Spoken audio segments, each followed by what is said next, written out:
नमस्कार साथियों, मैं वेद शर्मा बायोइकोनॉमिक के ऑनलाइन क्लासेस में आप सभी का स्वागत है। साथियों, आज से हम लोग MPPSC, UPSC, SSC, SI and other competitive exam के लिए साइंस में बायोलॉजी का एक नया पोर्शन लेकर के आए हैं। टॉपिक का नाम है श्वसन तंत्र। श्वसन तंत्र जिसे हम लोग कहते हैं रेस्पिरेटरी सिस्टम। Respiratory system. आज से हम लोग इस नए टॉपिक की बात करेंगे। ये टॉपिक बहुत ही महत्वपूर्ण है। इस टॉपिक को हम लोग ध्यान से पढ़ेंगे। यहाँ से बहुत अच्छे अच्छे प्रश्न पूछे जाते हैं। साथियों, हम श्वसन तंत्र की बात तो बाद में करेंगे। सबसे पहले हम लोग बात करेंगे कि श्वसन क्या होता है। What is respiration. श्वसन की क्रिया क्या होती है, कोई भी जीवधारी श्वसन की क्रिया क्यों करता है। बात समझ आ रही है। इन दो प्रश्नों को साथियों हम सबसे पहले देखेंगे। तो श्वसन का मतलब आपको बता दें, कोई भी जीवधारी श्वसन की क्रिया क्यों करता है, जिससे कि उसको ऊर्जा की प्राप्ति हो जाए।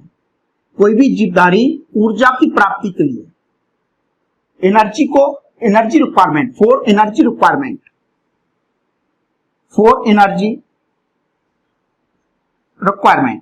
एनर्जी की रिक्वायरमेंट के लिए, ऊर्जा की प्राप्ति के लिए, ऊर्जा की आवश्यकता के लिए सभी जीवधारी रेस्पिरेशन करते हैं, श्वसन की क्रिया करते हैं। और जो श्वसन की क्रिया है साथियों, ये रेस्पिरेशन जो है ये सभी जीवधारियों के अंदर होता है। चाहे वो जीवधारी एक कोशिकीय हो, यूनिसेलुलर हो, चाहे वो बहुकोशिकीय हो, मल्टी सेलुलर हो, श्वसन की क्रिया सभी जीवधारियों के अंदर होती है। क्योंकि ऊर्जा की जो रिक्वायरमेंट है, ऊर्जा प्राप्ति जो है वो सभी को चाहिए, चाहे वो एक कोशिकीय हो चाहे बहुकोशिकीय। क्योंकि सभी जैविक क्रियाओं को चलाने के लिए हमारी बॉडी के अंदर या किसी भी जीव की बॉडी के अंदर जितनी भी वाइटल एक्टिविटीज होती हैं, जितनी भी जैविक क्रिया होती हैं, उन सभी जैविक क्रियाओं को चलाने के लिए किसकी आवश्यकता होती है, ऊर्जा की आवश्यकता होती है। बिना ऊर्जा के कोई भी जैविक क्रिया संपन्न नहीं होगी।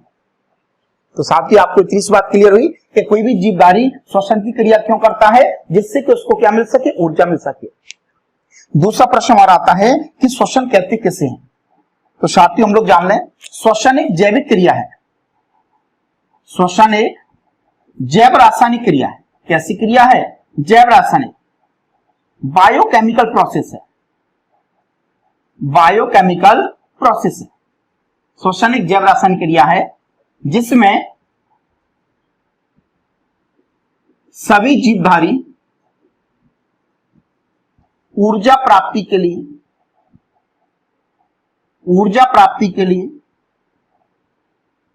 भोज्य पदार्थों का ऑक्सीकरण करते हैं। भोज्य पदार्थों का क्या करते हैं, ऑक्सीकरण करते हैं। बात समझ में आ रही है नहीं। उसी को हम लोग क्या कहते हैं, श्वसन कहते हैं। एक बात हम लोग और समझ सकते हैं शॉर्ट में, भोज्य पदार्थों के जैव रासायनिक ऑक्सीकरण को, भोज्य पदार्थों के जैव रासायनिक ऑक्सीकरण को श्वसन कहते हैं। Biological oxidation of food material, biological oxidation of food material is known as respiration। उसी को साथ ही हम लोग क्या कहते हैं, रेस्पिरेशन कहते हैं। इस बात को हम लोग याद रखेंगे। क्लियर है। किस प्रकार से रेस्पिरेशन होता है, ध्यान से सुने। अगर उसके हम केमिकल इक्वेशन की बात करें, केमिकल इक्वेशन, रासायनिक समीकरण की बात करें, तो रासायनिक समीकरण कैसे लिखेंगे, ध्यान से देखें साथियों। हमने ग्लूकोज लिया, किसको लिया, ग्लूकोज। क्योंकि एनर्जी किससे मिलेगी हमको, फूड मटेरियल से। लेकिन उस फूड मटेरियल का जब तक ऑक्सीडेशन नहीं होगा, तब तक हमको उससे एनर्जी नहीं मिलेगी। जैसे कोई सा भी ऑब्जेक्ट हो, अगर उसको बर्न करना है, उसको जलाना है, तो हमको ऑक्सीजन की रिक्वायरमेंट होती है। बिना ऑक्सीजन के उसका ऑक्सीडेशन नहीं होगा, और ऑक्सीडेशन नहीं होगा तो उसकी बर्निंग नहीं होगी। ठीक इसी प्रकार से हम जो फूड मटेरियल लेते हैं, जब तक उस फूड मटेरियल का ऑक्सीडेशन नहीं होगा तब तक हमको एनर्जी नहीं मिलेगी। तो उस फूड मटेरियल, और सबसे जो बेसिक फूड मटेरियल अपना जो प्राइमरी हमारा जो मटेरियल है एनर्जी के लिए वो कौन सा हमारा ग्लूकोज है। हमारी बॉडी या किसी भी ऑर्गेनिज्म की बॉडी सबसे पहले एनर्जी के लिए सबसे पहले बेसिक रिक्वायरमेंट किसको देती है, प्रायोरिटी किसको देगी, ग्लूकोज को यानी कार्बोहाइड्रेट को। कार्बोहाइड्रेट हमारा एनर्जी का सबसे बेसिक या सबसे मेन मटेरियल है, फ्यूल सब्सटेंस है। क्या कहते हैं इसे हम लोग, फ्यूल सब्सटेंस कहते हैं, ऊर्जा देने वाला पदार्थ है।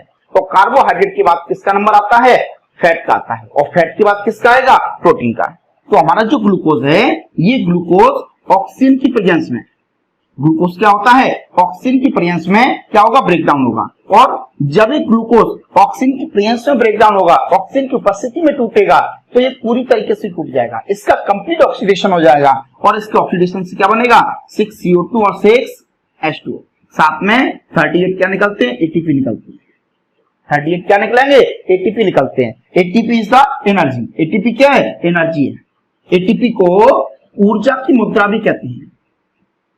एटीपी को क्या बोलते हैं हम लोग, ऊर्जा मुद्रा कहते हैं, एनर्जी करेंसी कहा जाता है। एटीपी को क्या बोलेंगे, ऊर्जा मुद्रा, एनर्जी करेंसी कहते हैं। ऊर्जा का चेक भी कहा जाता है, किसे, एनर्जी चेक कहते हैं, किसे, एटीपी को। एटीपी का पूरा नाम क्या होता है, एटीपी का पूरा नाम होता है एडिनोसिन ट्राइफॉस्फेट। एटीपी का पूरा नाम क्या है, एडिनोसिन ट्राइफॉस्फेट। ये एग्जाम के अंदर पूछा जा सकता है, किसका नाम, एटीपी का पूरा नाम। तो साथियों इतनी सी बात समझ में आई। रेस्पिरेशन का मतलब क्या होता है, हम जो भी फूड मटेरियल लेते हैं उस फूड मटेरियल का बायोलॉजिकल ऑक्सीडेशन होता है, जैव रासायनिक ऑक्सीकरण होता है। अगर ऑक्सीजन मिलेगी तो इसका कंप्लीट ऑक्सीडेशन हो जाएगा, अगर इसको ऑक्सीजन नहीं मिली, ब्रेकडाउन तो फिर भी होगा, लेकिन इसका कंप्लीट ब्रेकडाउन नहीं होगा, कंप्लीट ऑक्सीडेशन नहीं होगा, और इससे जो एनर्जी निकलेगी वो कम अमाउंट में होगी। अगर कंप्लीट ऑक्सीडेशन हो गया तो साथ ही इससे जो एनर्जी निकलती है उसका अमाउंट क्या होता है, ज्यादा होता है। और जब रेस्पिरेशन जो है अगर ऑक्सीजन की प्रेजेंस में होगा तो उसे हम लोग कहते हैं एरोबिक रेस्पिरेशन, और जब रेस्पिरेशन जो है वो ऑक्सीजन की एब्सेंस में होता है तब उसे हम लोग कहते हैं एनएरोबिक रेस्पिरेशन। ऑक्सीशोषण एवं अनऑक्सीशोषण कहा जाता है। तो साथियों हम उसी की बात करेंगे कि जो श्वसन होता है वो कौन कौन से प्रकार का होता है। ये अभी तक हम लोगों ने श्वसन को और उसकी परिभाषा को देखा है। अब हम लोग बात करेंगे श्वसन के प्रकारों के बारे में।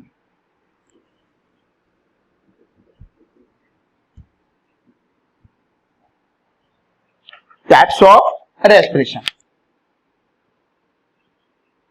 Types of respiration, it means श्वसन के प्रकार। और श्वसन जो होता है ये मेनली दो प्रकार का होता है। कितने प्रकार का होता है साथियों, दो प्रकार का। एक होता है ऑक्सीश्वसन, एरोबिक रेस्पिरेशन, एरोबिक रेस्पिरेशन होता है। और दूसरा हमारा जो श्वसन का प्रकार है उसे कहते हैं अनऑक्सीश्वसन, अनऑक्सीश्वसन, एनएरोबिक रेस्पिरेशन। अनऑक्सीश्वसन का साथ ही एक नाम और होता है अवायवीय श्वसन, अवायवीय श्वसन कहते हैं। और ऑक्सीश्वसन का एक नाम और होता है वायवीय श्वसन, इसे वायवीय श्वसन भी कहा जाता है। क्या कहते हैं इसे हम लोग, वायवीय श्वसन कहा जाता है। नाम से क्लियर है। जो ऑक्सीश्वसन है, ऑक्सीश्वसन जो होता है इसमें भोज्य पदार्थों का ऑक्सीकरण, भोज्य पदार्थों का जो ऑक्सीकरण है ऑक्सीजन की उपस्थिति में होता है। Food material is oxidised in the presence of oxygen, यानी हम जो ग्लूकोज लेते हैं या जो फूड मटेरियल लेते हैं, हमारा जो फ्यूल सब्सटेंस है, जो ईंधन पदार्थ है, वो ऑक्सीजन की उपस्थिति में उसका क्या होगा, ऑक्सीकरण होगा। तो ऑक्सीजन की उपस्थिति में क्या होगा, ऑक्सीकरण। और साथियों इसमें हम लोग क्या बोलेंगे, भोज्य पदार्थों का ऑक्सीजन की अनुपस्थिति में ब्रेकडाउन होता है।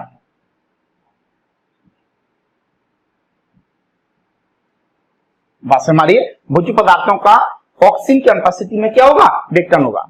और जब भी ऑक्सीजन की उपस्थिति में कोई ऑक्सीडेशन होगा तो कैसा ऑक्सीडेशन होगा, कंप्लीट, पूर्ण ऑक्सीकरण होता है। कैसा ऑक्सीकरण होता है, पूर्ण ऑक्सीकरण होता है। अगर ऑक्सीजन की अनुपस्थिति में होगा तो अपूर्ण ऑक्सीकरण होगा। कैसा ऑक्सीकरण होता है, अपूर्ण ऑक्सीकरण होता है। इनकम्प्लीट ऑक्सीडेशन, इनकम्प्लीट ऑक्सीडेशन होगा।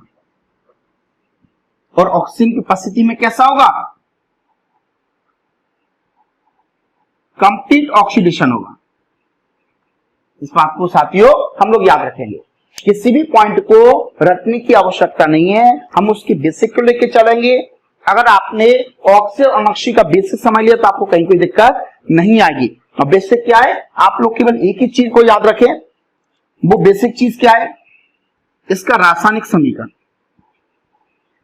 इसी रासायनिक समीकरण से इसके सभी पॉइंट निकल के आएंगे।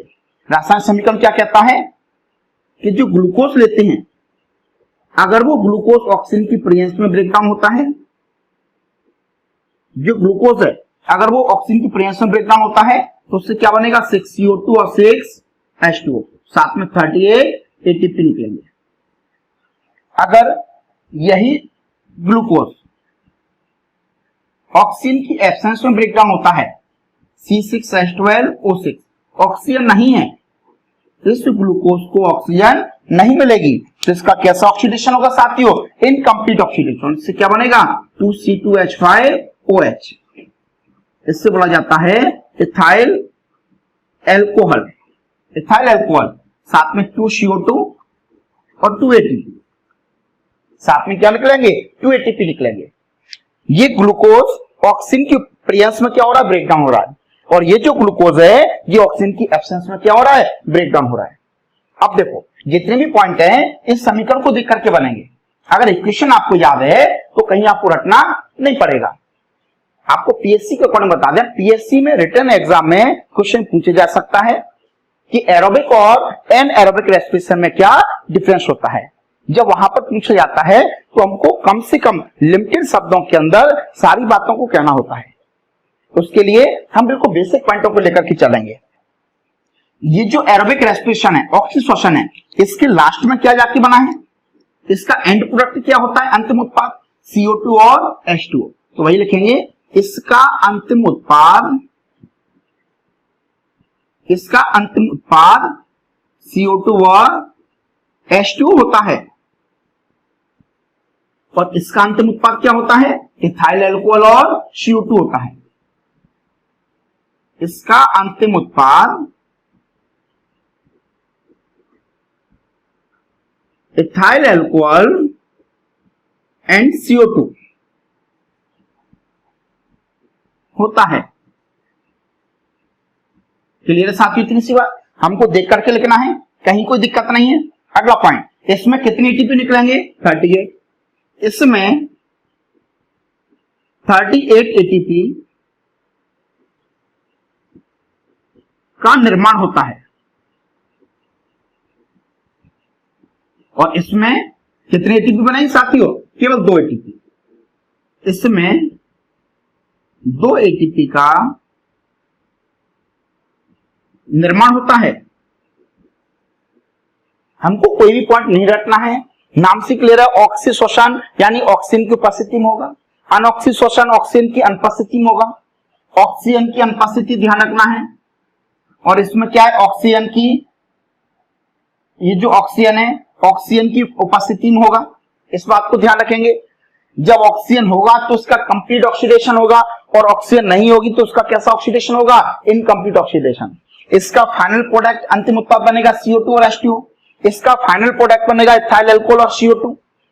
इसमें 38 एटीपी बनेंगे, और इसमें कितने एटीपी बनते हैं, ओनली 2 एटीपी बनते हैं। इस बात को ध्यान रखेंगे। अब साथियों एक महत्वपूर्ण पॉइंट और, ये जो रेस्पिरेशन होता है, रेस्पिरेशन की प्रोसेस होती कहां पर है। जनरली अगर किसी से पूछा जाए तो आंसर देगा फेफड़ों में। श्वसन की क्रिया कहां पर होती है, फेफड़ों के अंदर। साथियों आपको बता दूं, फेफड़ों के द्वारा श्वासोच्छ्वास की क्रिया होती है, ब्रीदिंग की प्रोसेस चलती है, जिसमें गैसेस को इनटेक करते हैं और एक्सहेलेशन करते हैं, इनहेलेशन और एक्सहेलेशन, निःशोषण और निःशोषण, जिससे हम लोग मिलाकर के क्या कहते हैं, ब्रीदिंग कहते हैं, श्वासोच्छ्वास कहते हैं।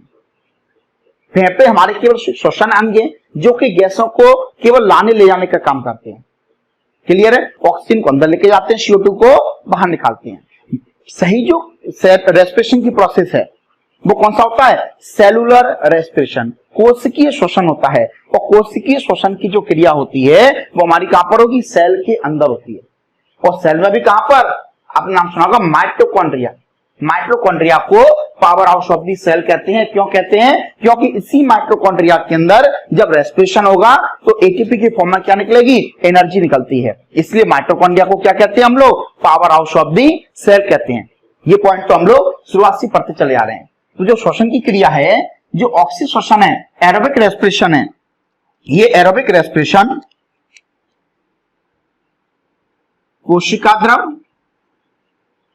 कोशिका द्रव को कहा जाता है साइटोप्लाज्म एवं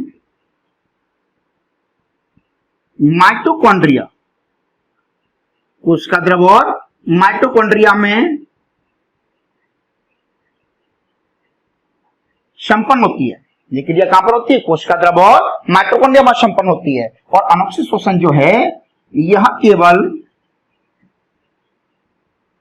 कोशिका द्रव में संपन्न होती है।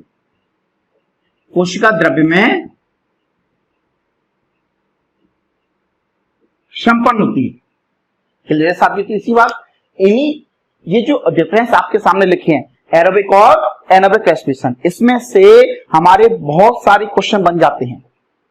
क्लियर है साथियों, यहां से बहुत सारे हमारे क्वेश्चन बन जाएंगे। इन बेसिक बातों को आप लोग याद रखेंगे। आप लोग इसका स्क्रीनशॉट ले लें जिससे कि आप लोगों को पढ़ने में कोई तकलीफ ना हो।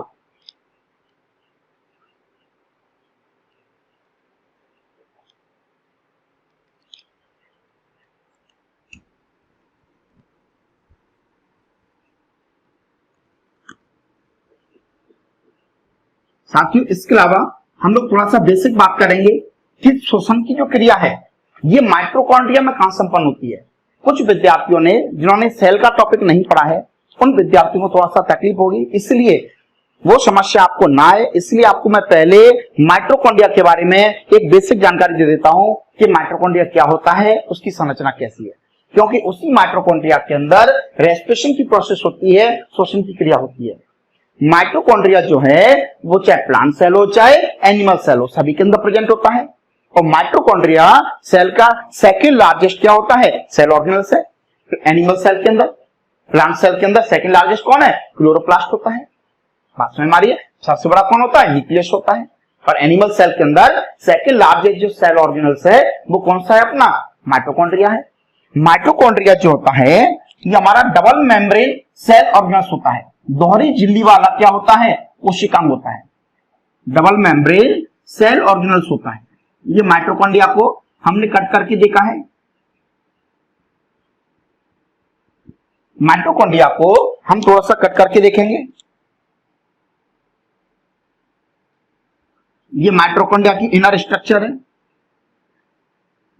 ये इसकी आंतरिक संरचना है।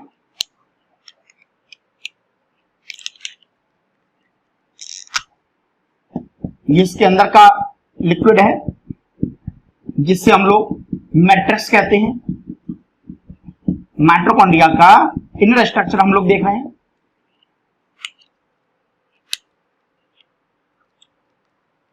साथियों, ये वाली जो मेम्ब्रेन है इसे कहते हैं आउटर मेम्ब्रेन। आउटर मेम्ब्रेन कहते हैं, बाहरी झिल्ली कहा जाता है। ये आउटर मेम्ब्रेन है। और जो अंदर वाली मेम्ब्रेन है इसे कहा जाता है इनर मेम्ब्रेन। ये हमारी आंतरिक, ये माइटोकॉन्ड्रिया की आंतरिक झिल्ली है। कौन सी झिल्ली है, ये आंतरिक झिल्ली है, इनर मेम्ब्रेन है। क्लियर है साथियों? तीसरी बात, दोनों माइटोकॉन्ड्रिया की दोनों मेम्ब्रेन के बीच का जो स्थान है इससे बोला जाता है peri mitochondrial space. Peri mitochondrial space, peri का मतलब होता है बाहर की तरफ, पेरी का मतलब बाहर की तरफ, और माइटोकॉन्ड्रिया मतलब माइटोकॉन्ड्रिया में बाहर की तरफ, दोनों मेम्ब्रेन के बीच में जो खाली स्पेस है उससे हम लोग क्या कहते हैं, पेरी माइटोकॉन्ड्रियल स्पेस कहा जाता है। अब इसमें ध्यान से देखें, जिसमें आउटर मेम्ब्रेन है, बाहर की जो झिल्ली है वो एक समान है, लेकिन जो अंदर की झिल्ली है वो अंदर की तरफ कैसी फोल्डेड है और फिंगर लाइक प्रोजेक्शन बनाती है। कैसे प्रोजेक्शन है, finger like projection. In finger like projection को कहा जाता है Christie. In finger like projection को क्रिस्टी कहा जाता है,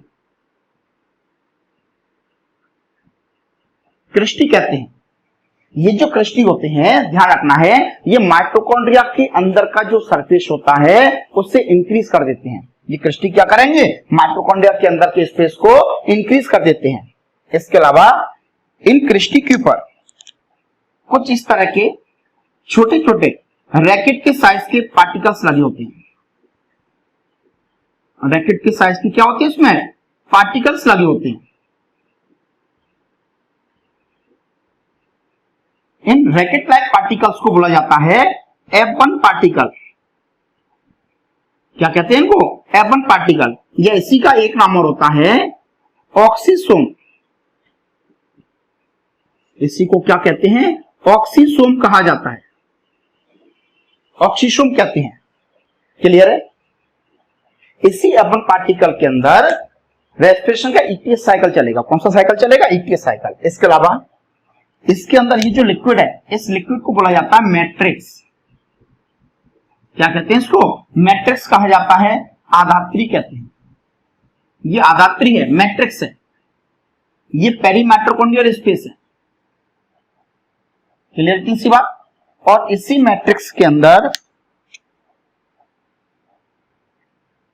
ये इसके अंदर क्या होता है, डीएनए है। इसके अंदर डीएनए प्रेजेंट होता है। कौन प्रेजेंट होता है, डीएनए प्रेजेंट है। इसके अलावा इसी मैट्रिक्स के अंदर बहुत ही इंपॉर्टेंट बात है, ध्यान रखना है, इसके अंदर 70S राइबोसोम पाए जाते हैं। 70S राइबोसोम पाए जाते हैं। क्वेश्चन पूछा जाता है कि ऐसे कौन से सेल ऑर्गेनल्स हैं, कोशिकांग हैं, जिनमें डीएनए प्रेजेंट होता है। तो केवल दो ही कोशिकांग ऐसे हैं, केवल दो ही सेल ऑर्गेनल्स ऐसे हैं साथियों, जिनके अंदर खुद का क्या होता है, डीएनए होता है। एक तो माइटोकॉन्ड्रिया, दूसरा होता है क्लोरोप्लास्ट। क्लोरोप्लास्ट के अंदर भी अपना खुद का डीएनए होता है और माइटोकॉन्ड्रिया के अंदर भी अपना खुद का क्या होता है, डीएनए होता है। Chloroplast present in the plant cell and mitochondria present in both plant and animal cell. जो माइटोकॉन्ड्रिया है ये प्लांट एंड एनिमल दोनों सेल के अंदर प्रेजेंट होता है, और जो क्लोरोप्लास्ट है वो ओनली किसके अंदर होता है, प्लांट सेल के अंदर प्रेजेंट होता है। माइटोकॉन्ड्रिया और क्लोरोप्लास्ट दोनों ऐसे सेल ऑर्गेनल्स हैं जिनके अंदर 70S राइबोसोम प्रेजेंट होते हैं। 70S क्या होते हैं, राइबोसोम प्रेजेंट होते हैं। इस बात को साथियों हम लोग ध्यान रखेंगे। हमारी जो श्वसन की प्रोसेस है, उस श्वसन में एक तो होता है ग्लाइकोलाइसिस और दूसरा होता है क्रेब्स साइकिल।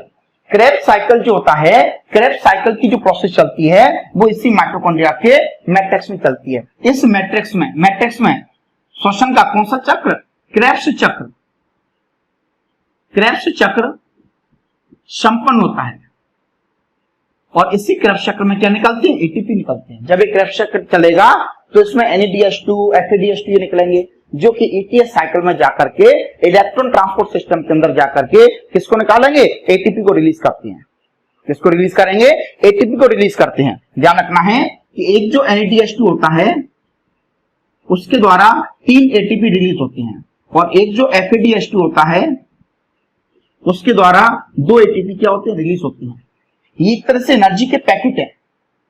जब इनका ब्रेकडाउन होता है तो इनसे क्या निकलेगी, एटीपी निकलेंगे, एनर्जी निकलती है ना। और ये जो NADH2 और FADH2 ये ब्रेकडाउन कहां पर होते हैं, हमारे F1 पार्टिकल के अंदर। इन्हीं के अंदर इनका जो ब्रेकडाउन होता है और साइकिल चलती है, उसी को हम लोग कहते हैं electron transport system. Electron transport system, electron परिवहन तंत्र कहते हैं।